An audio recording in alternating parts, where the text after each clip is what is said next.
नाही, उमेदवारी तर खरं म्हणजे मीच मागितली होती. कारण की मी 80 पासून शंकरराव चव्हाण साहेब ज्या वेळेस खासदारकीला उभे होते त्यावेळेसपासून मी त्यांचा कार्यकर्ता होतो.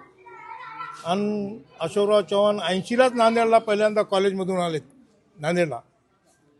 त्यांना माहीत आहे सगळं की मी साहेबाचा कार्यकर्ता आहे, जुना कार्यकर्ता आहे.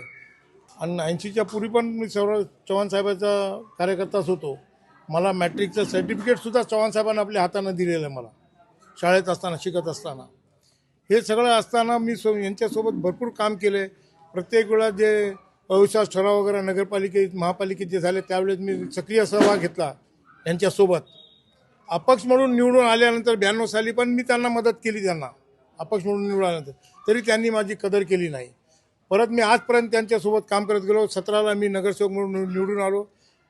1800 जे लीडनं मी काँग्रेसकडून या वार्डातून निवडून आलो. 70% भाग माझा जुना वार्डाचा आहे. फक्त 30% वार्ड वजिराबादचा वाढलेला आहे सध्या.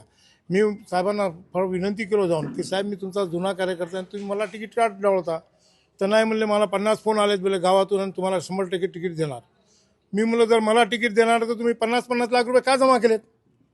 तुम्ही सगळ्यांकडून 50-50 लाख रुपये घेतलेत. आम्हाला सांगायचं होतं. आम्ही पैशानं कमजोर पडलो म्हणून त्यांनी आम्हाला तिकीट कापलं.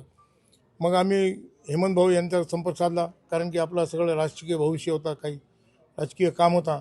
हेमंत भाऊनं आम्हाला सांभाळून घेतलं. शिंदेसाहेबाच्या परवानगी वगैरे घेऊन त्यांनी आम्हाला तिकीट द्यायचं केलं. परंतु इथला जो भाजपचा नगरसेवक आहे त्याचं कसं होतं की मला माझ्याशिवाय कोणी निवडून येऊ शकत नाही. तर मी मुद्दाम डमधून न उभं राहता मी माझ्या मुलाला ओबीसीमधून उभं केलं. तरी त्यानं ओबीसीचं आमचं ऑब्जेक्शन घेतलं. देवानं सच्चाईची कधी जीत असते.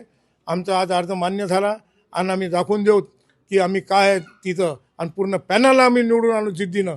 भाजपा जी आहे निष्ठावंताची नाही आहे. इथली भाजपा काय इथलीच नाही, पूर्ण नांदेड शहरात 80-81 प्रभाग उमेदवार आहेत. त्यापैकी फक्त 19 लोकांना त्यांनी भाजपच्या लोकांना तिकीट दिलं. म्हणजे ह्यांनी काय केलं, ते बलवंत सिंग गाडीवाले, वीरेंद्र सिंग गाडीवाले, दोघं बाप लेकाला, त्या स्वामी आणि पैसेवाला, त्याच्या बायकोला तिकीट, त्याला तिकीट, सगळ्या निष्ठावंताला डाळून यायला. आपल्या सगळं परवा पार्टीत आलेला देशमुख माजी उपमहापौर, त्यालाही तिकीट दिलं त्यानं. म्हणजे असं कुठं राहते का. कार्यकर्त्याचा बळी घेतला यांनी सगळ्यांचा. आज भाजपचे सगळे कार्यकर्ते नाराज आहेत. आज त्यांनी कुठं जावं. इतक्या वर्षापासून ते काम करायलेत. त्यांना तिकीट न देता दुसऱ्यांना कुणालाही तिकीट वाटून टाकायला. ते म्हणजे हे अन्याय आहे. यांनी असं प्रकार करू नये. खरं म्हणजे यांनी सगळं खऱ्या कार्यकर्त्याला सोबत घेऊन चाललं पाहिजे. कळायला पाहिजे होतं त्यांना. 100% अन्याय केला माझ्यावर. त्यांच्यासोबत काँग्रेसमधून निवडून आल्यानंतर त्यावेळेस 17ला भाजपची लाट असताना आम्ही काँग्रेसकडून 1800 मताची लीडनं मी निवडून आलो. आणि माझ्यासोबत करण खालसाचे मम्मीसुद्धा निवडून आले तिथून. फक्त 2 मुसलमानाचे पडले. परंतु त्यांनी आमचा काही विचारच केला नाही. आणि त्यांच्या एका सांगण्यावरून आम्ही प्रवेश केला भाजपमध्ये. आणि 100% धडा शिकवण्याच्या राहणार. इथली नाही, नांदेड शहराची पूर्ण जनता जागृत झालेली आहे. यांनी जो खेळ माजवला आहे, हिरवा भाजप केला आहे MIMचा, त्याचाही रिझल्ट लागल. देव यांना बघून घेईल.